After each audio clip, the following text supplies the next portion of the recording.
Stop for a second and think about how you actually drink water. Not whether you drink enough of it. You've heard that 1,000 times, and I'm sure someone in your life has reminded you at least once this week. I mean, how? Because there's a real chance the way you've been drinking water your entire adult life quietly stopped working for your body somewhere around the time you turned 60, and nobody ever sat you down and explained that to you directly. Here's what I mean by that. Plain water was exactly what your body needed at 30. It was probably still doing its job at 40, and maybe even at 50 you didn't notice much of a difference at all. But your body today is not the same machine it was back then. And something happens after 60 that almost nobody explains clearly, not your doctor, not the water bottle industry, not the wellness aisle at the pharmacy. Your body starts losing its grip on a handful of minerals it used to hold on to without any effort at all. And without those minerals, plain water doesn't hydrate you the way you assume it does. It passes through you. You drink the glass, you feel like you did something responsible for yourself, and 20 minutes later you're just as tired, just as foggy, just as stiff in the knees or the lower back as you were before you picked up the glass in the first place. What makes this so easy to miss is that it doesn't happen all at once. Nobody wakes up one morning and suddenly notices their body handling water differently. It creeps in slowly, a little less energy this year than last year, a slightly drier mouth in the mornings, a little more stiffness getting out of a chair. Most people quietly chalk all of that up to just getting older, as if tiredness and stiffness are simply the toll you pay for another birthday. Some of that is true, but a surprising amount of it traces back to something much more specific and much more fixable than people assume. And that's exactly what I want to walk through with you today. I want to walk you through exactly what's missing, why it starts disappearing specifically after 60, and 5 simple, low-cost ways to put it back, building from the easiest place to start all the way up to the one addition that, in my experience looking closely at this, matters more than the other 4 combined. If you've ever felt like you're drinking water all day long and still hitting a wall by 3 in the afternoon, or waking up with a dry mouth even though you had a full glass by the bed, this is going to make a lot more sense by the time we're done. Let's start with the basic mechanics, because once this part clicks, everything else on the list will make sense almost immediately, instead of feeling like 5 random tips thrown together with no connection between them. Your cells aren't just tiny balloons that fill up with water the moment it reaches them. They're closer to sponges with gates built into their walls, and those gates only open when certain minerals are present on both sides of the cell membrane at the same time. Sodium, potassium, magnesium, and a handful of trace elements most people have never once heard mentioned by name. Those minerals create something called an electrolyte gradient, and that gradient is the actual mechanism that pulls water into your cells and keeps it there instead of letting it just sit in your bloodstream. Without that gradient, water moves through you almost like it's passing through an empty hallway. It doesn't stop anywhere. It doesn't get used. It just gets filtered out by your kidneys within the hour, which is part of why so many people over 60 feel like they're constantly running to the bathroom, and somehow still feel dehydrated at the same time. Here's the part that tends to catch people off guard the moment they hear it. As you age, your kidneys become measurably less efficient at holding on to these minerals. You lose more sodium, potassium, and magnesium through urine than you did 20 or 30 years ago. Your skin loses some of its natural ability to retain them as well. And if you're on certain medications, especially the common blood pressure medications so many people over 60 are prescribed, that loss speeds up even further, sometimes significantly. So you end up in this strange position where you're draining the very thing that makes water useful in the first place, while every piece of advice you've ever received tells you the solution is simply to drink more of it. Picture trying to fill a bathtub with the drain wide open. Somebody stands there telling you the answer is just to turn the faucet up higher. It might raise the water level a little. It's never going to solve the actual problem, because the problem was never the amount of water going in. It's what's leaking out the bottom the whole time, quietly, every hour of every day, without you ever seeing it happen. That's the piece nobody explains at a 15-minute doctor's visit, mostly because there simply isn't room in that appointment to get into it. But once you see it laid out this way, it's hard to unsee, and it's hard to keep drinking water the old way without wondering if that's part of what's been going on with you this whole time. So here's what I want to do today. I want to give you 5 ways to fix this, in order, starting with the absolute simplest place to begin, and ending with the one change that I genuinely encourage you not to skip, even if you're tempted to jump straight to the end.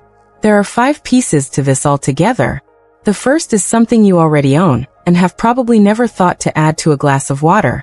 The 5th is the one that ties everything else together, and in my view, matters more than any single piece on its own. Let's take them one at a time, starting simple and building from there. Number 1 on this list is something sitting in your kitchen cabinet right now that you've probably never once considered putting in a glass of water. A small pinch of unrefined salt. I know how that sounds. You've spent years hearing that salt is the enemy, especially after 60, especially if your blood pressure runs a little on the high side. And for people who eat a lot of packaged or processed food, that warning still holds plenty of weight. But there's a real difference between the sodium hiding inside a bag of chips or a can of soup and a tiny, deliberate pinch of mineral-rich salt stirred into a full glass of water first thing in the morning, before anything else has touched your stomach. Here's what that actually looks like in practice, so it's not just an abstract idea floating in the background. Somewhere around 1/8 teaspoon of a natural, unrefined salt, stirred into a large glass of water before you eat anything. Not standard table salt, which has been stripped down to almost pure sodium chloride with most of its natural trace minerals processed out of it. Something closer to its original unrefined state, the kind that still has a faint gray or pink tint to it. That small amount gives your gut just enough sodium to actually pull water across the intestinal wall and into your bloodstream, instead of letting that water sit there and pass through largely unused, which tends to be the opposite of what people expect when they first hear, add salt to your water. Think about a houseplant that's gone several days without being watered, soil packed down hard and dry at the surface. If you dump an entire watering can on it all at once, most of that water runs straight across the top of the soil, and out through the drainage holes at the bottom of the pot without ever reaching the roots. But if you loosen the soil first, even just a little, the water that follows actually gets absorbed where it's needed. That's roughly the role a pinch of salt plays for your gut first thing in the morning. It loosens the door just enough that the water coming in afterward actually gets where it needs to go, instead of running straight through.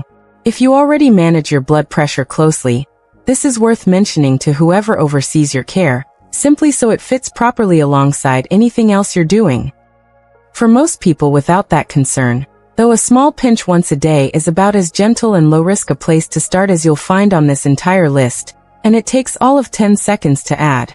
Number 2 moves into something that plays a bigger role in how you feel day to day than most people ever realize: magnesium. Magnesium is involved in an enormous number of processes throughout your body. Muscle function, nerve signaling, sleep regulation, and even how relaxed or tense your blood vessels are on any given day all rely on it in some way. And it happens to be one of the specific minerals that people over 60 run low on most consistently, partly through diet, partly through certain common medications, and partly just through the slow, ordinary wear of several decades of living, meal after meal, year after year. Here's what low magnesium tends to feel like in daily life, even when nobody's ever connected the dots for someone experiencing it. Restless legs at night that make it hard to settle down and stay still. Muscles that cramp for no obvious reason, sometimes in the middle of the night, sometimes just walking up a flight of stairs or reaching for something on a high shelf. A wired but tired feeling, where you're clearly exhausted but your body won't fully settle enough to actually rest. If any part of that sounds familiar, it's worth paying closer attention to, because it's one of the more common signs that tends to go unspoken. Adding a small amount of magnesium back into your day can be as simple as a food-based magnesium powder dissolved into a glass of water, or something even lower effort, like water that's been left to sit for a couple of hours with a few slices of cucumber and a small piece of sea vegetable in it. Some people prefer magnesium glycinate specifically, stirred into water in the evening rather than the morning, because it tends to be gentler on the stomach and is often associated, at least anecdotally, with an easier time falling asleep and staying asleep through the night without waking every couple of hours. I want to tell you about a woman I'll call Diane, because her situation is such a common one that I think a lot of people will recognize themselves in it. Diane was 72, still walking most mornings, still fairly active for her age, and she'd started waking up at 2 or 3 in the morning almost every single night for no reason she could point to. Nothing in her life had changed. Her routine was the same as it had been for years, her diet hadn't shifted, and there was no stress she could point a finger at. Her sleep had just quietly fallen apart over the course of about a year, the way these things sometimes do without any single dramatic cause behind them. When she added a small amount of magnesium to her evening water routine, nothing happened right away. It took close to 2 weeks before she noticed any difference at all, and she almost stopped bothering with it. But by the 3rd week, she told me she was sleeping through most nights again, and that the restless, achy feeling in her calves, the one she'd stopped even mentioning to anyone because it felt too minor to matter, had eased up as well. She hadn't changed her diet. She hadn't started a new exercise routine. She had simply added one mineral back into the glass of water she was already drinking every single night before bed. That's magnesium. Quiet, unglamorous, and one of the most consistently overlooked pieces of this entire picture, mostly because its effects show up slowly rather than all at once. Number 3 is where a lot of people get genuinely surprised, because it isn't a mineral at all. It's citrus. Specifically real lemon or lime juice, squeezed fresh into a glass of water. Here's why this earns a place on the list. Citrus doesn't just add flavor to your water. It changes how efficiently your body absorbs the minerals you're already drinking alongside it. Vitamin C and the natural acids found in citrus fruit help your gut absorb certain minerals more effectively, which means the same pinch of salt or the same small dose of magnesium ends up working harder when there's a bit of citrus present at the same time, rather than sitting in the glass on its own. There's a second effect that's easy to overlook here as well. As people age, stomach acid production tends to decline, in some cases quite significantly, and that acid is part of what your body relies on to break down and absorb minerals from food and drink in the first place. A splash of lemon in your water in the morning gives your gut a small, natural boost right at the exact moment it needs one most, before that first cup of coffee or that first bite of breakfast. So what does that mean practically, sitting there with your glass of water in front of you at the kitchen counter? It means the pinch of salt from a moment ago and a squeeze of fresh lemon aren't really two separate tips at all. They function as a pair. One delivers the mineral.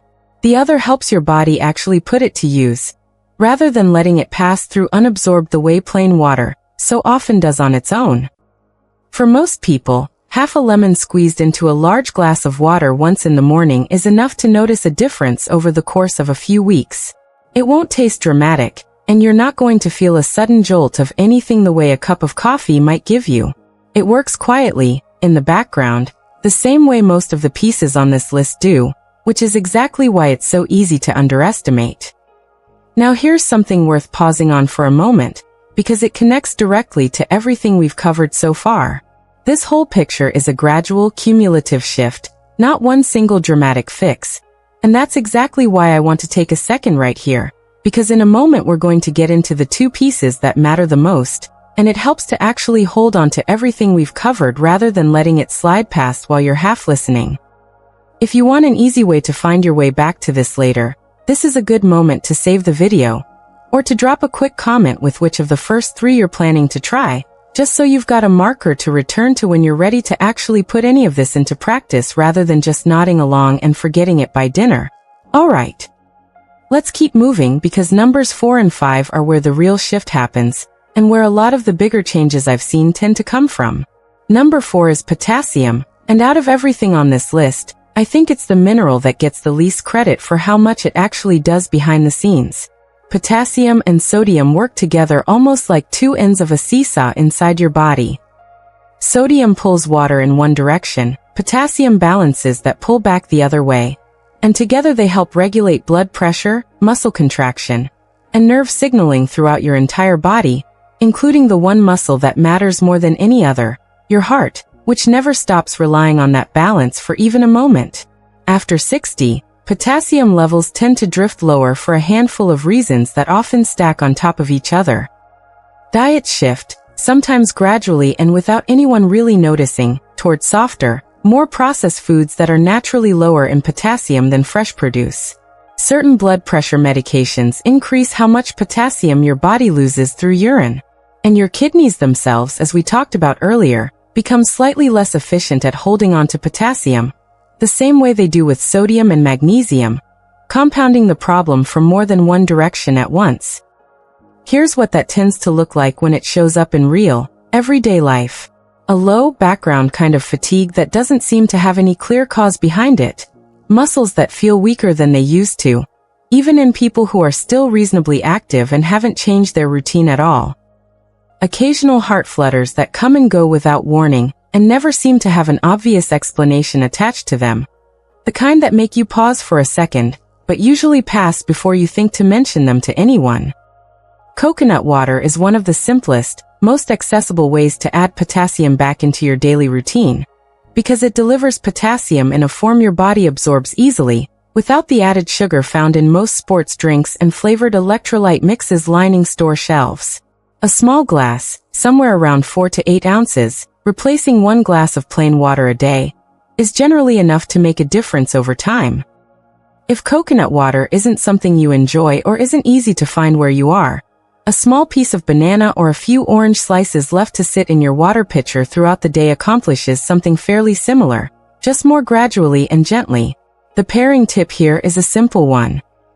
A small handful of pumpkin seeds alongside your coconut water gives you a dose of magnesium at the very same time, and magnesium and potassium tend to work best when both are present together rather than one showing up without the other, echoing that same idea of these minerals working as a team rather than solo acts. Which brings us to number 5. The one I've been building toward this entire time, and the one I'd genuinely ask you not to skip past, even if everything up to this point already felt useful on its own. If there's a single ingredient your water is missing after 60, more than salt on its own, more than magnesium on its own, more than potassium on its own, it's the full, complete combination of trace minerals working together as a team.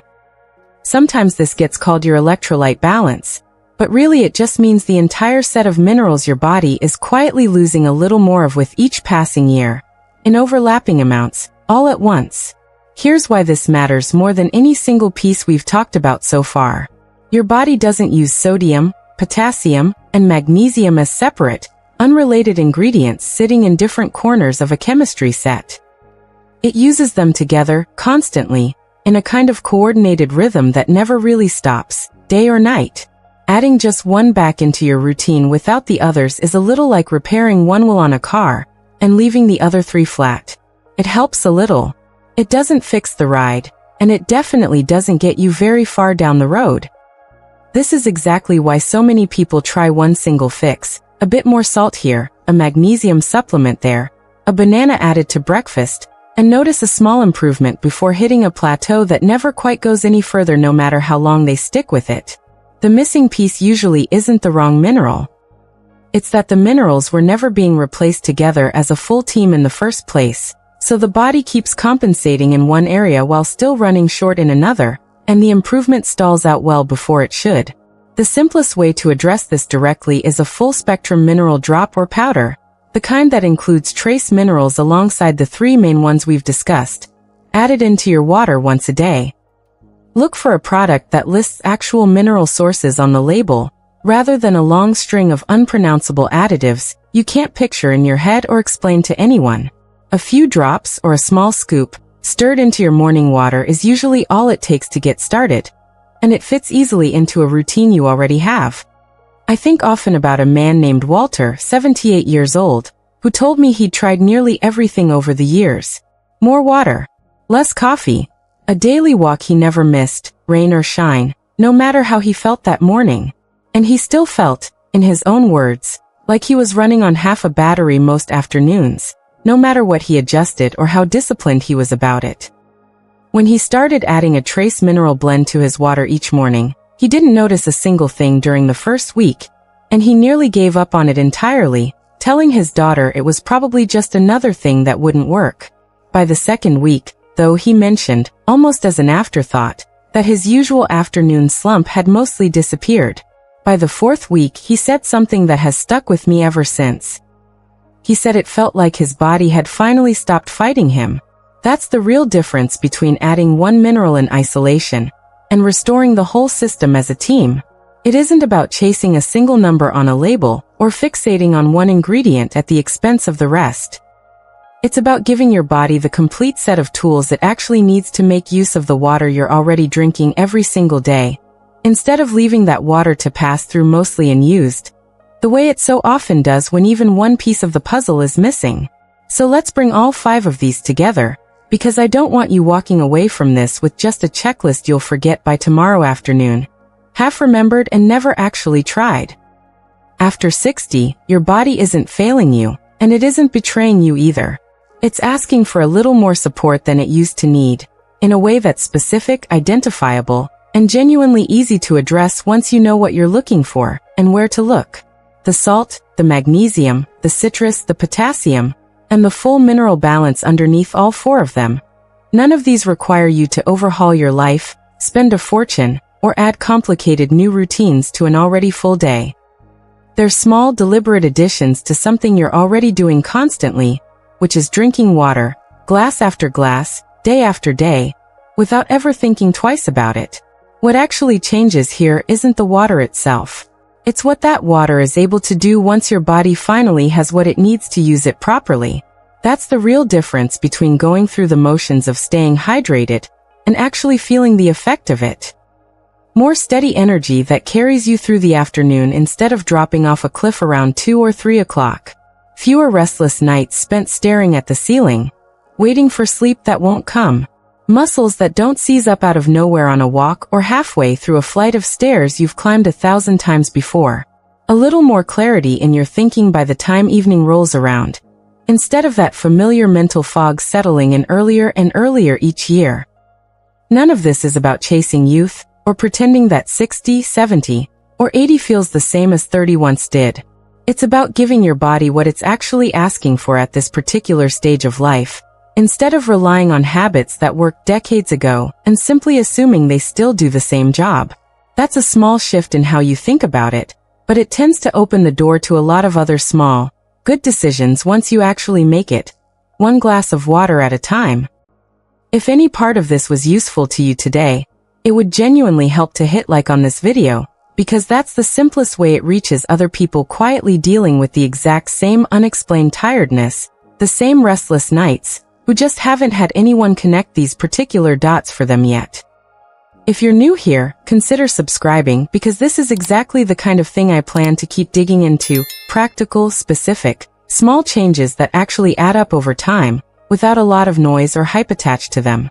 And if there's someone in your life over 60 who always seems to have a water bottle in hand, and still feels tired more often than they should, send this their way. It might be the one piece they've been missing too, the same way it was for Diane, and for Walter, and for so many people who've written in after trying just one of these 5 things.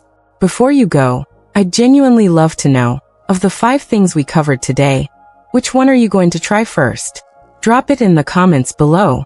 I read every single one, and it honestly helps me figure out what to dig into next for all of you. Take care of yourself, and I'll see you in the next one.